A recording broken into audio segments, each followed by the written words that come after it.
Hi, everyone, and welcome. We are back in the Leadership Lounge, where we embark on a journey for better leadership. There is no arrival, there is no destination. It's just about evolving with the needs of the individuals that we serve so that we can get to their shared vision together. Today, I'm very excited. Our episode is Control of Pace and Productivity. It is our final episode in our From Control to Connection series. And to close us out, we have the Dorothy Parrish-Harris, JD. She is the Interim Vice President as well as the Dean of Students for Coppin State University. Also, she is the Bishop in Unity Fellowship Church Movement. Say hello to everyone. Welcome. Hello. Good afternoon, good evening, good morning. We're so happy to have her in the lounge today, specifically because she holds so many different leadership roles, both spiritually as well as professionally, as she gets to talk about how she manages all of those roles, specifically when it comes to pace and productivity. We are unpacking urgency. We're unpacking quantity does not equal quality. We're unpacking progress doesn't equal more. And we're unpacking power of the written word. So to get us started, can you please just let us know, what does urgency mean to you and roles that you have served? So urgency in roles that I have served traditionally means the need to accomplish something right away without much opportunity or time to think. I see urgency a little different. I see urgency as our need to meet the demands or the needs of whatever it is that we're working on at the time. And that urgency has occurred outside of our planning. When you plan in advance, when you pace yourself effectively, then the only emergencies or urgent situations are those that come up unexpectedly, because you should have been able to have the foresight to plan well enough so that when you get to execution, then you're not frustrated. You're not rushing. You're not trying to get things done at the last minute that should have been done. And then you have room and time for emergencies or for matters that come up unexpectedly. So when you think about that, because at an HBCU specifically, and our service professions with populations that have been traditionally marginalized, right? It feels like we're trying to play catch up all the time, right? To solve problems that we feel as though should have been solved already. So how do you go about, right, this effective planning that you're talking about when things feel pressing or feel like should have been done yesterday? Because things should have been done yesterday, should have been done yesterday. No. I really do believe in creating a timeline. Knowing also has a timeline. Right? We know the cycle of higher education. And I've been working in higher education for 44 years. And the typical cycle of higher education, you adjust your planning based on the institution. You learn the tradition, rituals, expectations throughout the calendar year or the academic year that will also drive your plan for that time. Those are the things you plan.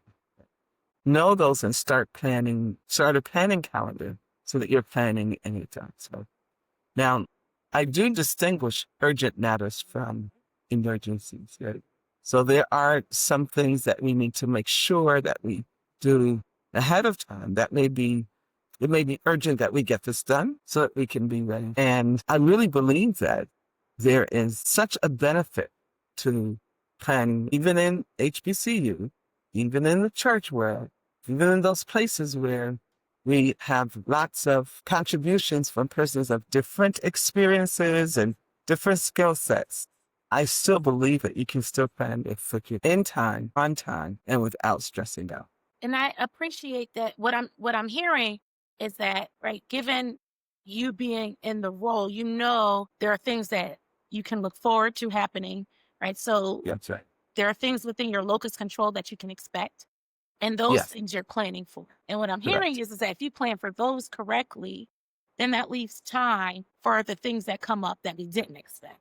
Absolutely. And then when those things come up that you didn't expect, you have time to focus on them without losing time to focus on the planning. So for instance, say you're bringing in an artist and then at the last minute, something happens and the artist cannot make it. I would rather have that time to plan to pivot than to be putting things together at the last minute for the event itself and have to spread myself even thinner by addressing the true emergency that has been missing.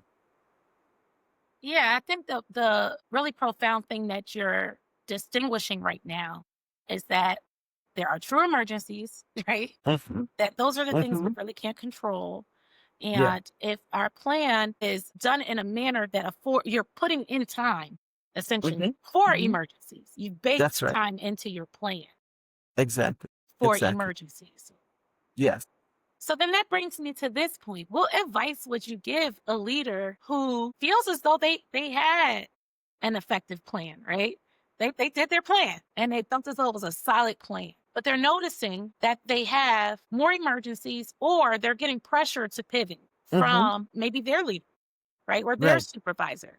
These Right. pressures to pivot, and Right. that feels like that's urgent and that may be changing the plan that was set before. Right. What advice would you give to a leader that may be experiencing that?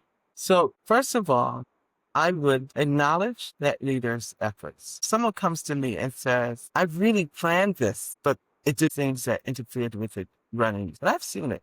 I've seen it. I've seen it in many different areas where someone has planned something and they felt they planned it very well. And when I say they felt it, they planned it very well. I'm not minimizing the planning. I'm saying that as I observe, but then they realize that there was something that didn't work well in the execution. And they become sort of disappointed that it didn't work that way. I would say to them, this is a learning opportunity. Let's sit down. We can't fix it then. So don't get upset with yourself. Don't beat yourself over the head, right? Things happen, but let's talk about what we might be able to do to circumvent this kind of problem or to be able to pivot the next time. And I've asked other leaders, those who report to me, all right, I see that this worked and that worked. What are you most proud of? They seem to take that a little better as well than my saying, you should have done this, you should have. Right. How can we sit down together? You lifted one aspect is acknowledging the efforts that went into the plan. Right? Because Right. planning is time consuming, takes a lot of Mhm, effort. And mhm. when we think about even right worship of the written word or power of the written Yes. word, we get so Mhm. married to the plan because it took Right. so long to Right. create this plan. We thought it through that we sometimes want to get stuck in the plan. But what I'm hearing you do is take a second back, acknowledge the leader for those efforts and say, there's room here, there's flexibility here. Now, Right. one of the reasons why I even asked you to be the guest on this particular series is that Mhm. I know that every time I'm around you, you have this grounded sense of leadership, this very centered sense of leadership. Even in the way you're presenting this, you're saying, let's take a step back. Let's look at it. If I'm a leader who's in that kind of chaos, I've normalized the anxiety of chaos in my organization. How might I start to exhibit or practice or get closer to this sort of centered leadership that you're experiencing? If I already feel as though I don't have time, I may be less likely to say, let's take a step back. I may be more likely to say, let's power through. Sure. I think I might ask you, um, what's your best planning style? What's your best work style? Because I have people who tell me I work well under pressure. And then when I see them working under pressure, they're stressed. Or when it doesn't work well, then they feel embarrassed. And I would say that you work well under should be something that you engage in. You want to do this well. You want to, call the proper people. You want to set it up. You want to order, whatever the props. So whatever it is that you're doing, maybe that's the timeline for the pressure, right? So that once you have worked through that, then you see that you don't have to stress out as much about that, right? That kind of pressure is probably not what you're talking about when you say I work well under pressure. Also, honestly, And I think I learned this some time ago. I decided to be okay with my pace, right? To be okay with my pace, meaning I like to move at an even keel pace. I don't know if I was always like this. And I like things done well. Therefore, I've given myself permission to work at a pace that works for me. I've also given myself permission to be gentle, right? And therefore, I'm gentle on myself as I think leadership is not, right? I think leadership has to be that hard nose. But I feel as though if I'm doing the work and doing it well, then gentle with myself and with other leaders in that process. We can still execute well. We can still be excellent. But we can set up a plan for us to do that which we need to do at a pace that works for us. And that pace can be different for each person. Yeah, you have allowed grace, right? Yes, You allow some absolutely. grace Absolutely. there and Yes, allow the yeah, individual to be the individual, right? that's right. So one thing that Mhm, we talked about here in the Leadership Lounge before is that there's the title and then there's you, right? Who mhm. performs actions within that title. Right. And Yes. many times we blur those lines, right? So that doesn't give Mhm, us the space that you're suggesting has been impactful in your leadership, which is to allow that person to be authentically them. I've been talking about the difference between being and doing. Right? A lot of mhm, times as leaders, we've just been conditioned, that's our society, to do more. We want to put on this performance, for better or lack mhm, of words, that mhm, we can, we do, and we sometimes feel like if we're not busy or if there is something present and we don't look like we're having some sort of angst over that, it looks like we're apathetic or we don't care. right. How did you help Yes. your team overcome some of those? Because people are conditioned to do that. How do you help them And overcome that? think by modeling when we have our high stress periods, I acknowledge that this is a busy time. This is a stressful time. I may catch them in a moment and say, just good. Or I may say, I've got this. You go ahead and take a little break, Lord. You know, let someone else handle that. I might even acknowledge, you know what? This is a busy day and we have so much to do and we've got to do this and do that. And then at the end of the day, I'll say, you've done some good work. Cannot stop a person from getting into that frenzied period per se, but I can create an environment in which the frenzy is acknowledged and they get support in working through it. And that's so important, that support, because I've gotten Mhm. from some leaders lately specifically about even being afraid to celebrate some of the progress. Like you said, hey, today was right, this was a lot. You did a lot, Mhm. right? And Mhm. you've done some great Yes. work. I've Mhm. heard that people are afraid to do that with their teams because they don't want to give the notion that Mhm. the busyness was enough or give the notion that where they are, they've hit the Mhm. peak, right? Because I Yeah. think they're struggling with being able to say, good job, and we still have other places to go. So Mhm. then they Mhm. refrain from celebrating some of those smaller milestones in hopes of putting the fire under somebody, for lack of better words, to get to the end. But I'm hearing you say the very opposite. Because we know what the expectation is at the end, right? So it's more motivating for a person if they're leader on their way to the end, right? So if we have, well, in higher education, we have busy being. In churches, we have busy, busy days, busy experiences. And I see people really working hard, right? And putting things together, making sure we've got all of these things in place. And I see them, seeing people, you know, stressing and trying to be perfect. So Mhm. what harm is it for me to say, hey, you're doing a great job, or thank you for what you're doing, or I see that you did it this way. Let me step in and help you. Or, okay, is this what you want? I see no harm in that. In some way, appreciate it and feeling it, those small rewards for doing what they do. And some will say, I like doing this. This is the work that I like to do. It doesn't mean I can't acknowledge their efforts. Yeah, and I think the difference maker that I'm hearing, the through line that I'm hearing and everything that you're saying is that you understand the individualism, Mhm. right? So I'm hearing, right, you're acknowledging where they are in relation Yes. to where they need to go to get to this shared outcome that we're trying to get to. And in many cases, I think that we as leaders have difficulty separating those two. And we're Mm-hmm. just pushing towards the outcome and not acknowledging the individuals or the collective of the individuals as individuals in getting to the outcome. So I think I want to spend a little time there because that feels really profound. Can you let some of our listeners know, how do you go about really understanding who the people are on your team so that that puts you in a space not to be anxious over, right, where we are in relation to the goals, because you understand how to motivate them specifically to Get to know them. Get to know your team. I co-lead the division of enrollment management. My counterpart and I work together to lead this division. And when we have our leadership meeting for our team, it was all the directors that work for us, directors and directors. I always start out with a check-in question. I'm famous for that, by the way. And then I also ask, when they answer that question, how are you? Because people think they've finished their check-ins when they answer the question, right?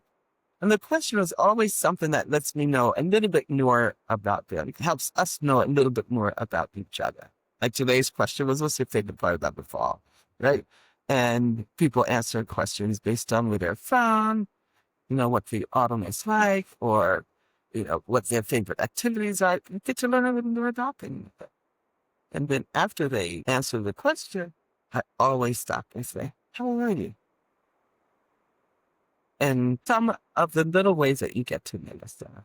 We also spend time if you have a coffee with the VP, so we let them, just come in and we have coffee and drink bread. And we do other things in addition to our meetings. So get to know them, and that helps you get to know their expectation, that which drives them and motivates them. And also, I have no problems getting involved with the work with them. So I see people working, if say it's move-in day, I will be out and they see me out there with them. Those are some ways that I just get to know they're really spending time with them in what I consider low risk engagement. High risk engagement, we've got a program in your department, you're in charge of it, you've put it together. I come and sit and watch. Well, what are they thinking?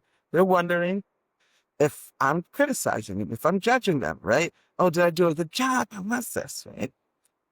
But a low risk is, hey, today, right? I'm gonna come to your program and sit with you and your students and just engage. Right? I'm gonna come to your movie night. I may not like the movie, but here I am, right? Or I may come to the other events so that I can get to know you. It helps them to get to know me and trust me a little bit.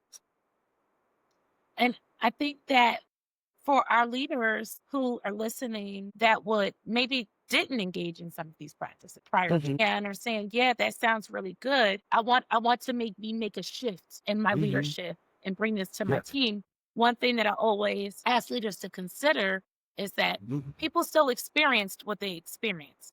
So you That's can't right. just come in and say, this is the new thing now, right? Because then people feel a little gaslit or they feel Yes. unsafe because they don't know when the other shoe is going to drop. Yeah.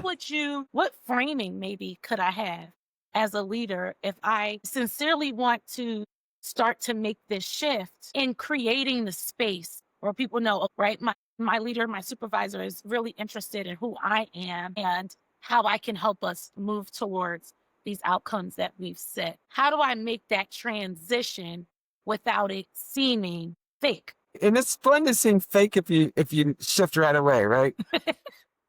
And there are people who still feel like they're still waiting for the other shoe to drop, right? They're like, she can't be real, even though she's been here 5 years like this, right? Right. There's something else. Training can take place in many different ways. Learning more about yourself, really learning more about yourself. And we've learned leadership styles in different classes. We've learned how to execute, how to be effective leaders, how to motivate people. But really learning your own self and what works best for you as a leader and as a communicator, as infant. And I have to say, many of the coaching programs out there are really good programs in helping you learn skills such as empathy and acknowledgement, engagement, and those kinds of skills that will help you reimagine leadership. And I've reached the place, honestly, Dr. Davis, of just accepting all of who I am as important for my leadership style, too. So that I am not being disingenuous with myself, and therefore am being genuine with others. There were times when, as a young person, I didn't think it was okay to be empathetic and compassionate and to demonstrate those things, right? Right. But what really helped me land where I am as a leader, landing where I am personally as a leader, is really just accepting that it's okay to have those characteristics that I use in other places. And that's why a lot of the work that I do, I have a framework that is called From Within. It's just, From and within, yes, yeah, because the premise is that you have to truly, intimately, and deeply understand who you are that's right. in Yes, order to lead, right? So yes. I'm hearing your magic sauce, right, in the various high level leadership roles that you have is that you deeply understand those who you're charged to lead. And then taking a step back, I heard you say, in order to do that, you had to deeply understand who you are.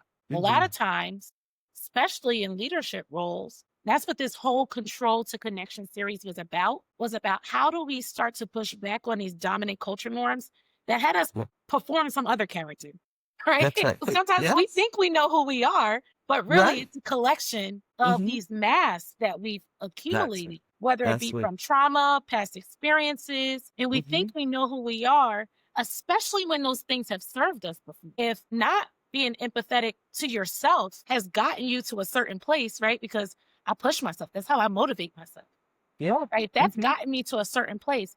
I may be less likely to identify that as an issue. And then I might That's think right. I'm giving tough love to my team.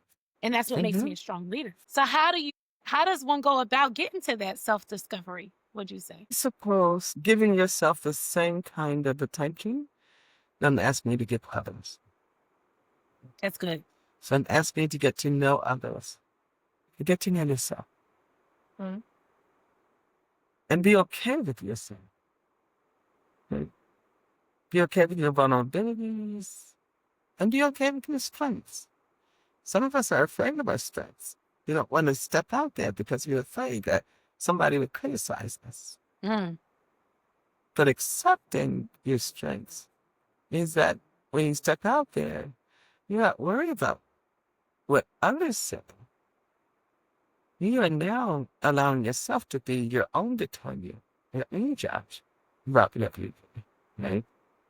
You tell yourself, I did a great job. Right? That was good.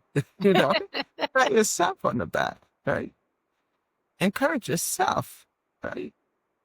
And that allows you also to be empathetic and open toward others who may be in similar spaces and similar places. And look at yourself with those compassionate, empathetic eyes that I'm asking you to look at others. And see who you are and ask yourself how you can present that to Oh, oh, that was there good. was a very powerful scene in How to Get Away with Murder. I don't watch much television, but I will watch lawyer stuff. I will still do that.